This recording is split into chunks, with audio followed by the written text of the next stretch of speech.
Chapter 20. Difficult people don't exist.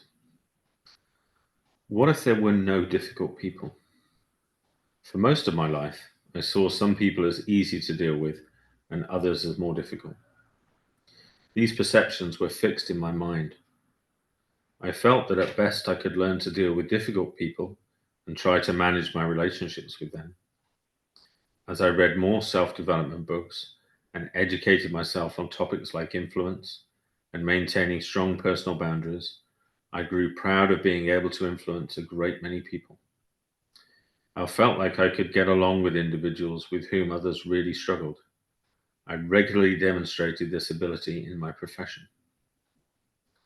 What I didn't realize was the role my thinking played in my judgment of whether other people were easy or difficult to deal with.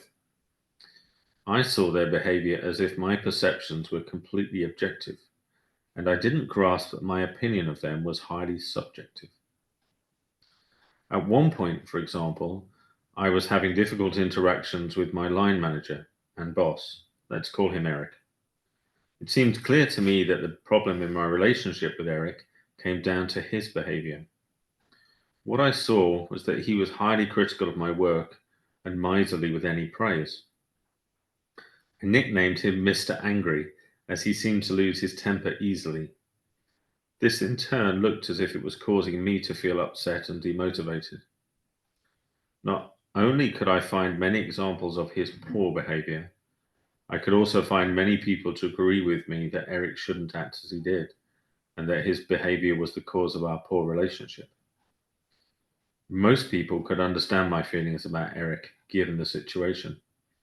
In other words, I had plenty of support for my perception. But then one day it occurred to me that while most people thought Eric was difficult to deal with, there were others who probably didn't think so. For example, I doubted that Eric's spouse felt the same way as me, and I sensed his daughter adored him.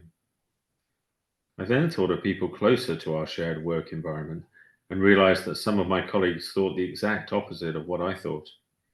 In fact, I knew Eric was highly respected by some of the people in our group.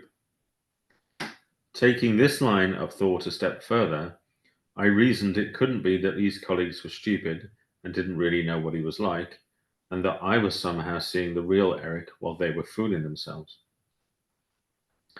All of this led me to see that despite how sure I was that Eric was the cause of my lack of enthusiasm and other negative feelings at work, my perception was simply a perception. What I saw as aggressive, others probably saw as driven. As soon as I realized this, my relationship with Eric changed. It wasn't all clear sailing after that, but gradually my own behavior shifted, simply because I no longer saw Eric as the cause of my negative feelings. I started to see how I could actually have been the difficult employee in the eyes of my manager, and I went about changing that.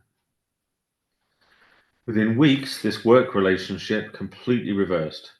Eric and I started to get on very well, and he remarked there had been a step change in my performance. I started to see positive qualities in him that I had completely overlooked before, and even opened myself to learning from him.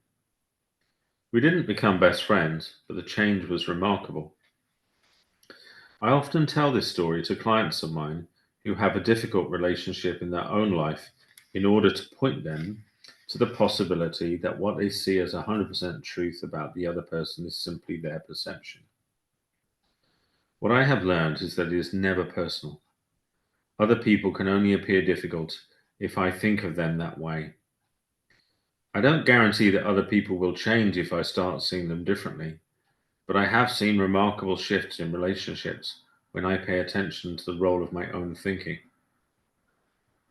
This opens me up to being curious as to what I'm not seeing about the other person and where I might be wrong, which only gives me a better chance to get along with them.